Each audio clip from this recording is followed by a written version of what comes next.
Hi there, this is Adrienne Lopez, and I want to welcome you to the first ever episode of my brand new Mindheart-Space Podcast. I'm so excited that you're here.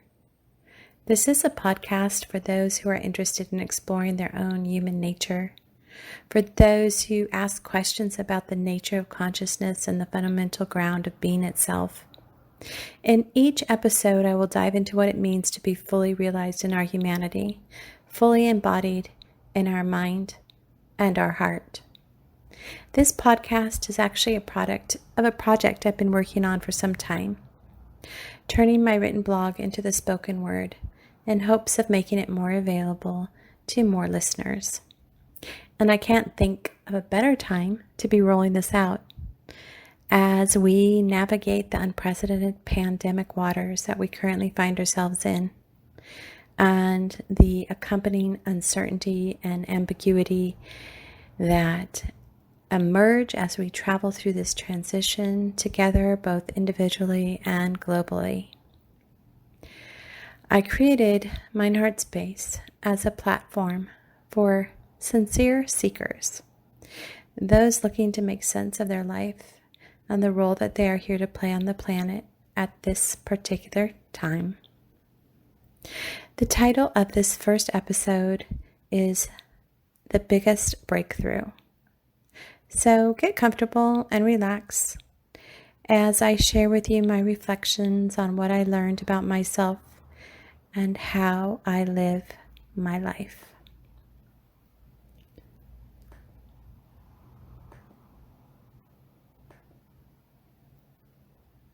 I had the biggest breakthrough this week, and I wanted to share it with all of you. I was given the opportunity to process an outworn wound, one that always had me second-guessing myself and had me feeling guilty and ashamed.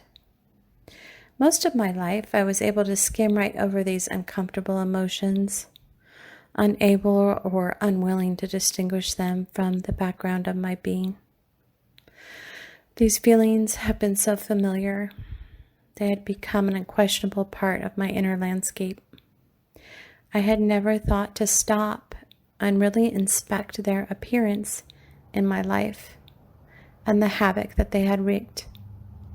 But this week, I was able to push the pause button and then rewind to take a more detailed look. Not so fast, I said to myself.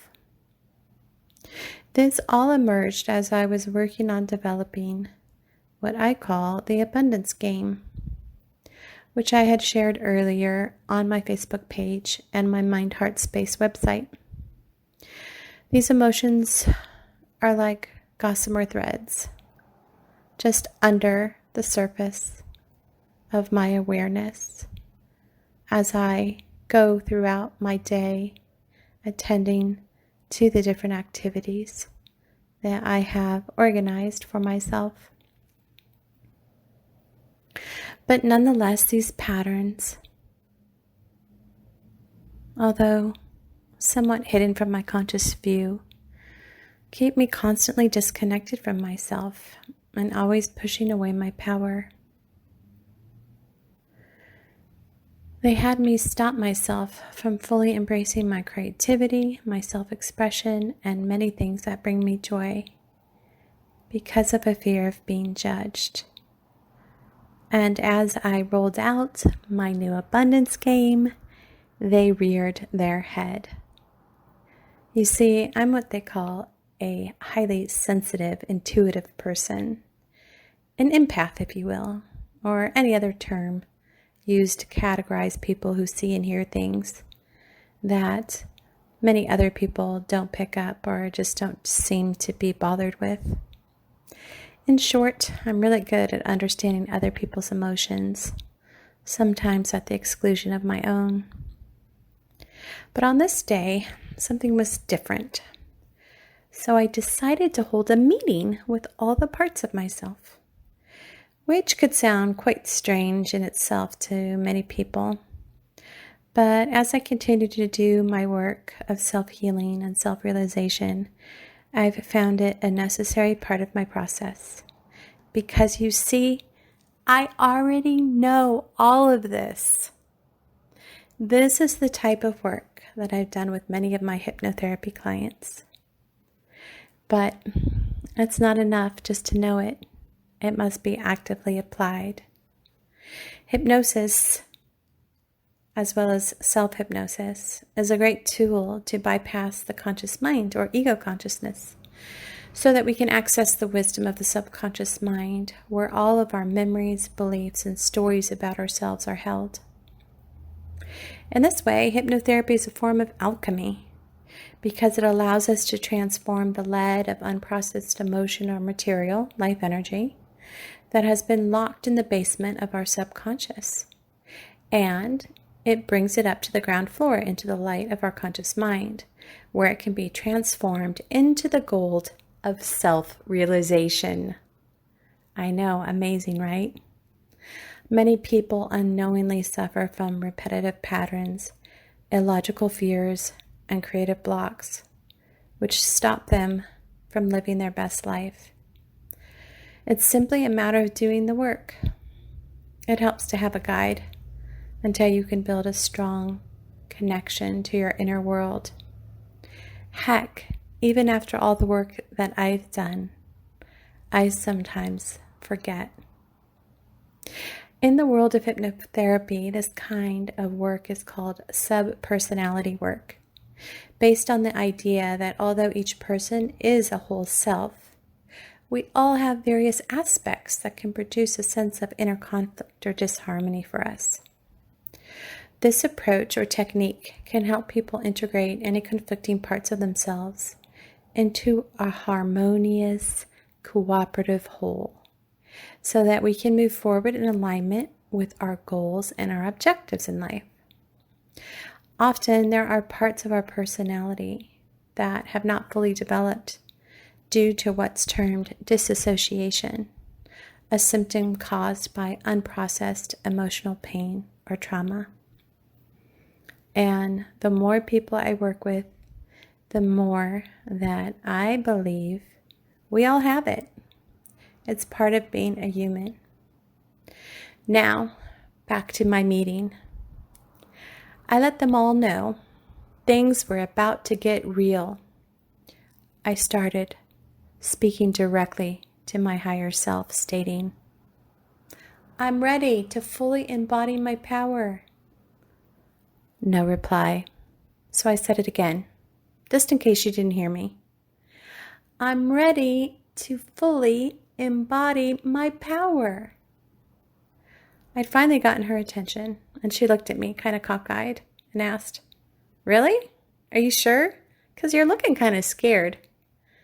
I said, yeah, I get it. I kind of am, but I'm still ready. She nodded to the rest of me around the table, asking, Did you ask any of them? Are they all on board? In my eagerness and excitement, I had forgotten to check in with the rest of my team. They sat there quietly, waiting patiently to put in their 2 cents. So I did my due diligence. I started first with my inner child, asking, Are you ready for us to fully embody our power? She smiled sweetly and replied with her brilliantly innocent voice, I thought you would never ask, as her eyes twinkled with light. Iridescent stars appeared all around her as she stood up from the table and began to dance into artful twirls, sprinkling sparkles with her dress.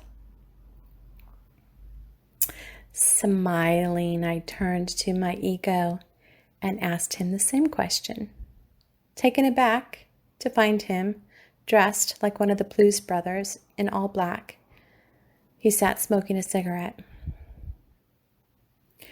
He quickly informed me that he had come dressed for his own funeral.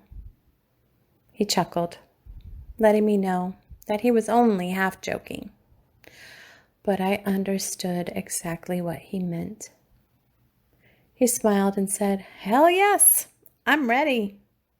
I dislike being dramatic, and I'm not afraid to die.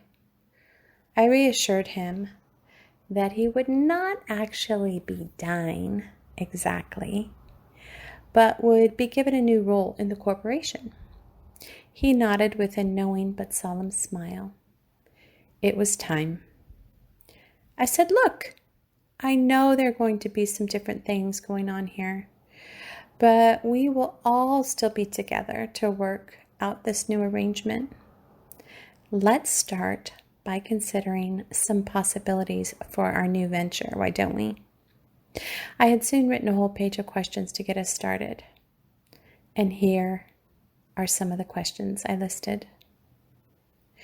What if I started connecting with myself more deeply than ever before? What if I started listening and trusting the vast storehouse of wisdom within me? What if I forgave myself for all the things I believe that I did wrong? What if I didn't let myself be stopped by what the world told me was possible? What if I started to express myself the way that I really want to? What if I started to create things, relationships, experiences, and realities that have never existed before? What if I started to have more fun and experience more joy than I ever imagined possible? What if I began to give myself the love and appreciation I always longed for from others? What if I began to take myself more seriously, or more lovingly, or more playfully? What if I gave myself permission to authentically be myself, fully embodied in my power? What if I fell madly and deeply in love with myself? And these are the questions that are helping me shape my path forward as I continue to explore the mystery of my own humanity and my own desire to be fully expressed in it. Thank you so much for joining me for this first episode of the Mind Heart Podcast. I just wanted to let you know that I always enjoy hearing from listeners and readers. So if you'd like to write me or have any questions you want to ask, you can send me an email at contact@mindheart-space.com. Or if you'd like to hear more of my content or find out more about the integrative awareness coaching services I offer, including hypnotherapy, you can find me on Facebook at Mindheart-Space or my website www.mindheart-space.com. Again, thank you for joining me, and always remember what a valuable treasure you are. Until next time, I'll see you soon.